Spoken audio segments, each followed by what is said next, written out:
Bonjour à tous, j'espère que vous allez bien. On se retrouve une nouvelle fois sur la chaîne L'Univers de la maquette des camions de pompiers. Donc la vidéo de ce jour, on va un petit peu parler de la continuité du véhicule du GRIMP 76 sur l'Iveco. Ce que l'on va voir aujourd'hui, c'est la mise en peinture de la cabine avant. Nous allons voir tout ce qui est travaux de masquage sur la cellule arrière et on va travailler également sur la pose des décalques. Voilà, ça c'est l'objectif de la vidéo. En fin de vidéo, je vous ferai voir un petit peu l'avancée sur le véhicule, vous le voyez plus ou moins par ici. Je vous ferai voir un petit peu l'avancée du véhicule, de manière à ce qu'on puisse voir ce qui nous attend pour la vidéo de la semaine prochaine, parce que celui de la semaine prochaine, on va retravailler sur le véhicule du GRIMP, et ce sera le final de celui-ci. Donc, comme d'habitude, je vous invite à me rejoindre sur la planche de travail, et je vous dis à tout de suite. Alors, j'ai préparé mon aérographe, et je suis parti sur du Tamiya en XFF, et en diluant le X20A. Donc en mélange, j'ai fait moitié-moitié. Voilà, la peinture a l'air plutôt bien. Donc on dit toujours que la peinture doit avoir un petit peu un aspect laiteux. Elle doit pas être trop liquide, et il ne faut pas non plus qu'elle soit trop épaisse, parce que ça va un petit peu boucher votre aérographe. Donc n'hésitez pas à le passer sur le côté, voir un petit peu comment ça coule. Si vous voyez que ça coule et que ça couvre, voilà, c'est que c'est plutôt bien réalisé. Alors, ce qu'il faut dans un premier temps, c'est mettre un petit peu de voile de peinture dessus, et ne pas faire ce que je viens de faire, forcément. Essayer que la peinture soit un peu plus homogène possible. On voit que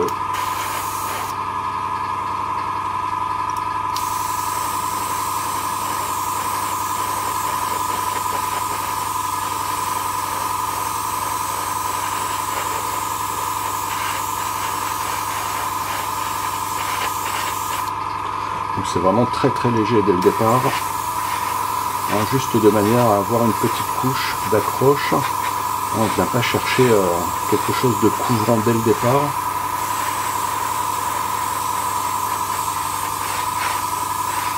Même si c'est pas très uniforme, c'est pas grave. Alors sur ce genre de modèle, on pourrait très bien passer sur une buse un petit peu plus grande. Parce que là c'est vraiment... on recouvre vraiment des toutes petites parties. Et ceux qui sont pressés, n'hésitez pas à prendre une buse un petit peu plus grande. Mais comme je vous dis, l'objectif c'est vraiment d'y aller tout en douceur.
Allez, on va s'attaquer donc au masquage.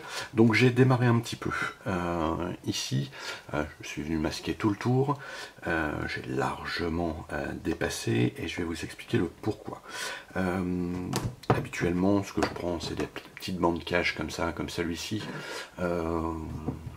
Alors il y a du Tamiya et il y a de l'Aka, enfin peu importe après la marque. L'avantage c'est que celui-ci n'a pas un pouvoir collant aussi important que par exemple ce style de truc que vous trouvez par exemple dans les magasins de bricolage. Ou alors celui-ci. Donc celui-ci je l'utilise plutôt quand j'ai déjà une couche de peinture qui est mise dessus, parce que le pouvoir étant un petit peu moins collant, ça vous évite de retirer de la matière. Comme là c'est une couche d'après, je sais qu'il n'y a pas, je ne vais pas être embêté.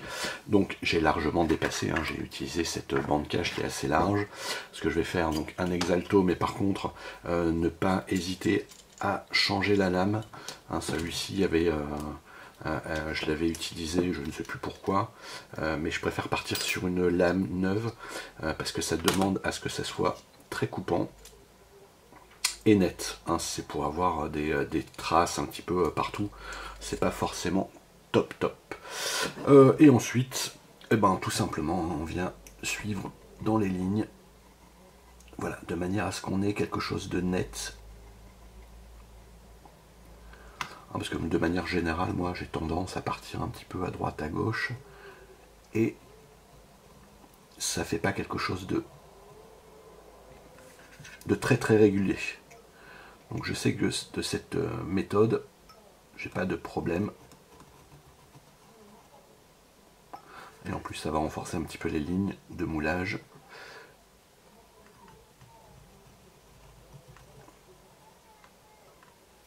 Voilà.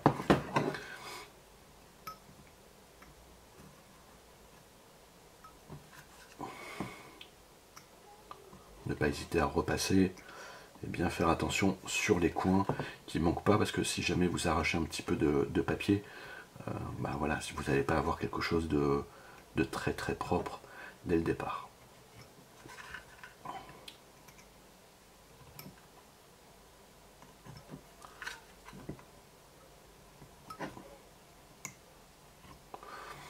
Voilà. Puis après, une fois fait, je dirais, il n'y a rien de très sorcier. Pensez à investir aussi. J'ai acheté des petites pinces comme ça sur Wish. C'est une catastrophe. Ça passe en rien du tout. J'ai pensé faire une économie. Et résultat des courses, je vais être obligé d'en racheter. Et ça pince pas. C'est une catastrophe. Voilà. Donc ne vous faites pas avoir. Ça c'est bien. C'est pour maintenir. Mais c'est vrai qu'aller retirer des décalques ou de la bande adhésive, très honnêtement, c'est pas... J'aurais mieux fait de m'abstenir. Excusez-moi pour le bruit. Je ne sais toujours pas où sont rangées mes affaires.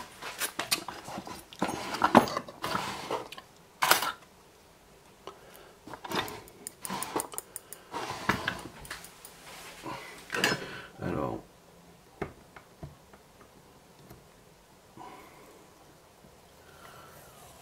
Et l'idéal...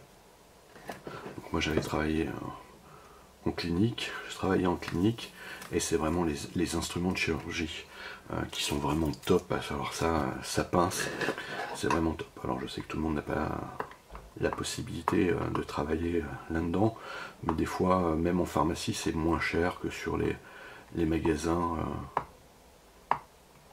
spécialisés en maquettes.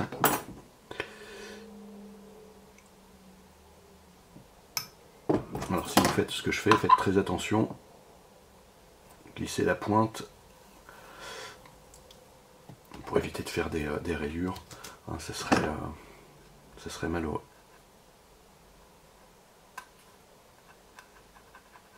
N'hésitez pas à regarder s'il y a un petit peu de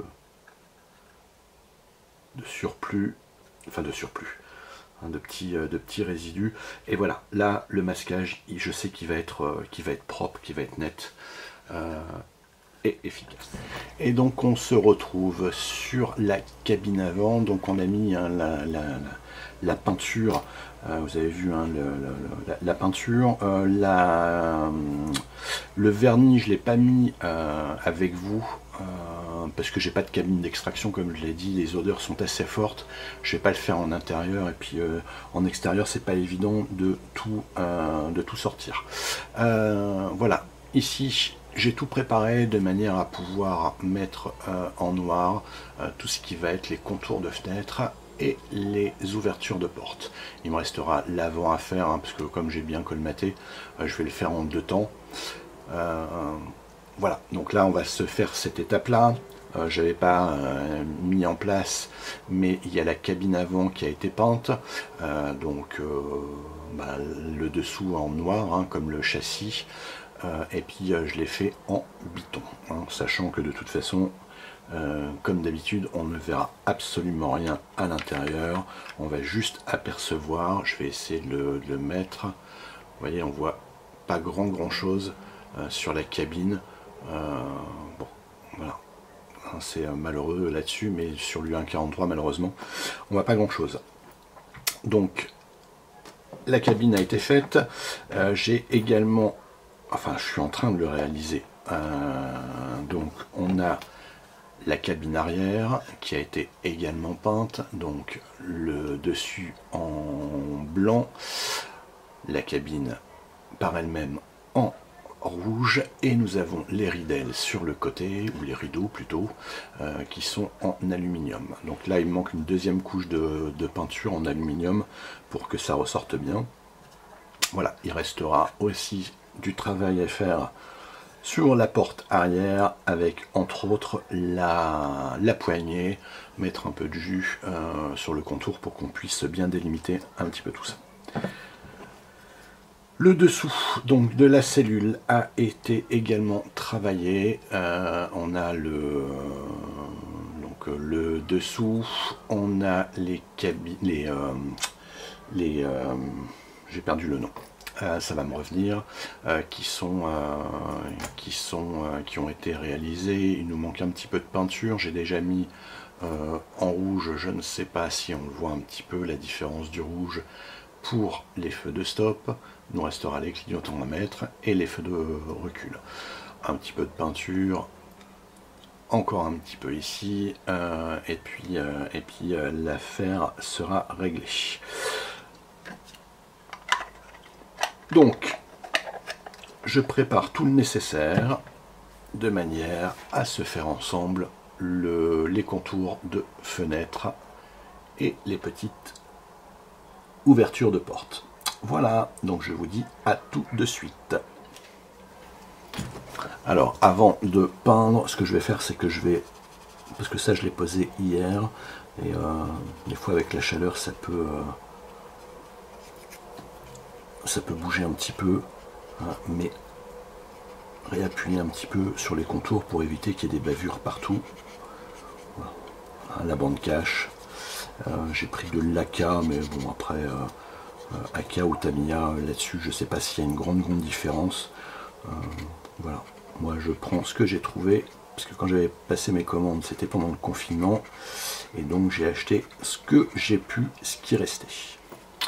Et voilà, donc j'ai fait encore une boulette, c'est-à-dire que j'étais en train de parler tout seul, j'ai oublié d'enregistrer. Donc peinture enamel, un fin pinceau, un petit peu de diluant, du white spirit, ou sinon vous avez du diluant de marque. Voilà.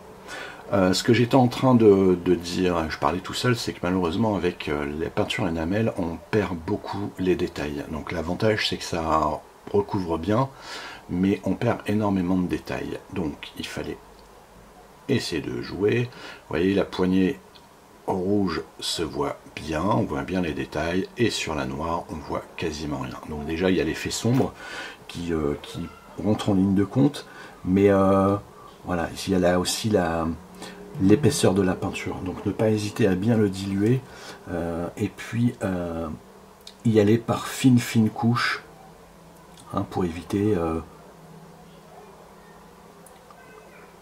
parce que ça fait malheureusement ça fait des pavés au milieu, et on comprend pas trop quand on regarde la maquette après.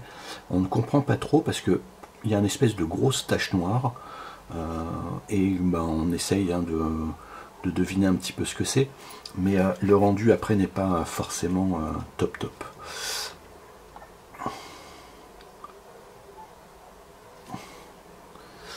Allez, on va faire un petit peu les joints de carreaux, de vitres comme vous voulez.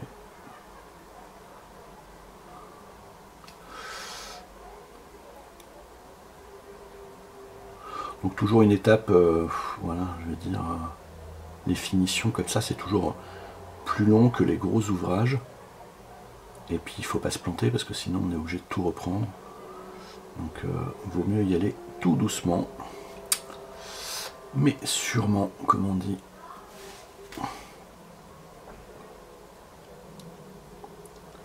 Alors pour les pinceaux, moi j'ai pas de marque préconisée. J'ai acheté tout un lot de pinceaux sur Wish pour faire des petits travaux comme ça. Ça marche très bien. Il y a les puristes hein, qui vont vous dire qu'il faut acheter des pinceaux de marque très chers. Le problème c'est que je suis pas, enfin j'essaye de me donner une certaine discipline, et dès l'instant où j'ai fini de le nettoyer tout de suite, mais le nombre de pinceaux que j'ai pu mettre de côté, et puis avec de la peinture énamel, et puis être obligé de les jeter parce qu'ils avaient séché. Donc si c'est acheter un pinceau une dizaine d'euros et puis de le jeter à la poubelle, bon voilà, je préfère mettre 10 euros dans un pot de peinture, je sais qu'il me durera longtemps, que plutôt dans un pinceau. Là où par contre j'ai acheté des pinceaux de marque, c'est des pinceaux plats pour mettre de la peinture acrylique.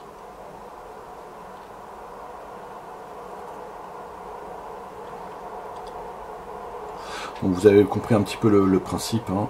Hop, on y va tout doucement, comme c'est calfeutré, on évite d'aller à l'intérieur. Hein, quand on pose sans peinture, on évite d'aller à l'intérieur de la bande cache, parce que même si on l'a frotté dès le départ, on risque quand même de lever la bande et puis d'aller faire des taches un petit peu à droite et à gauche.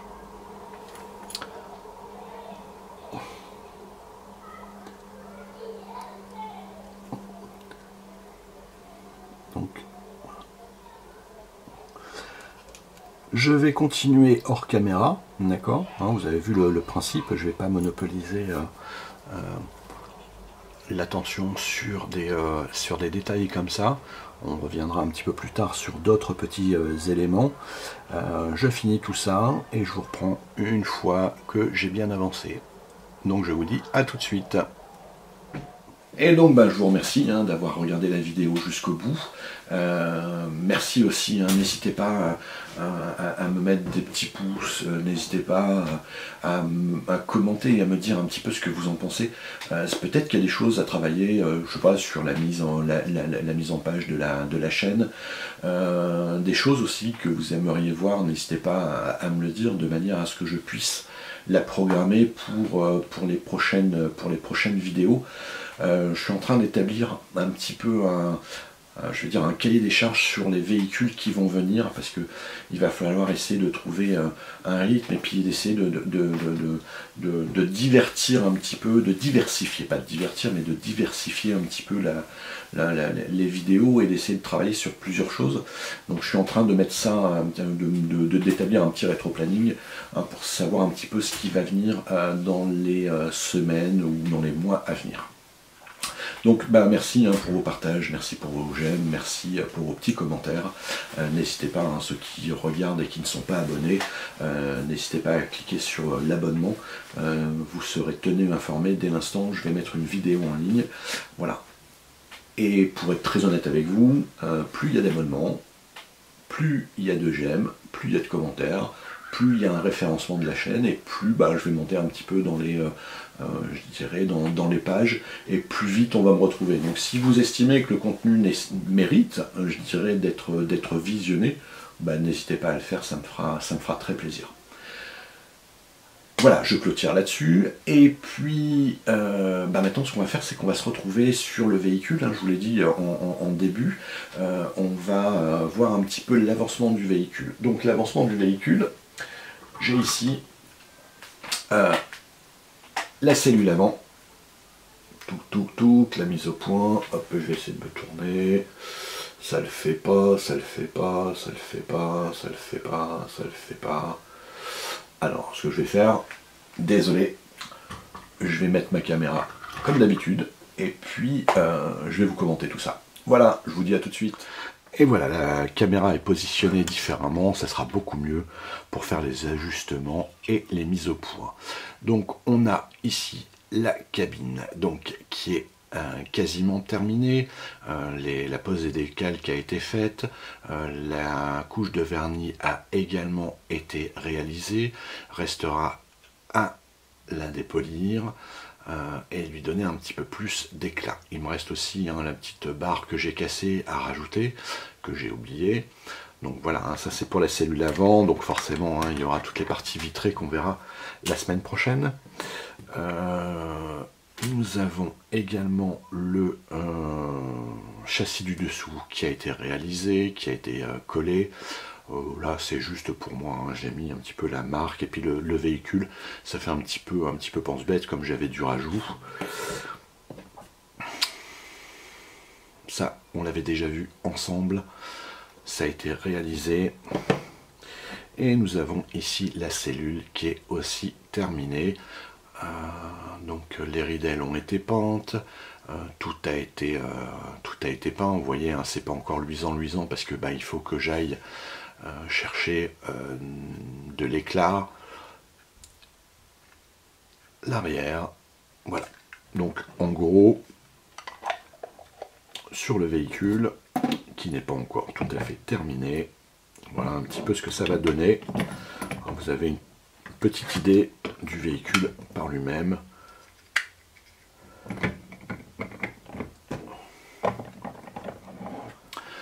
Alors, vous voyez, le camion est quasiment terminé.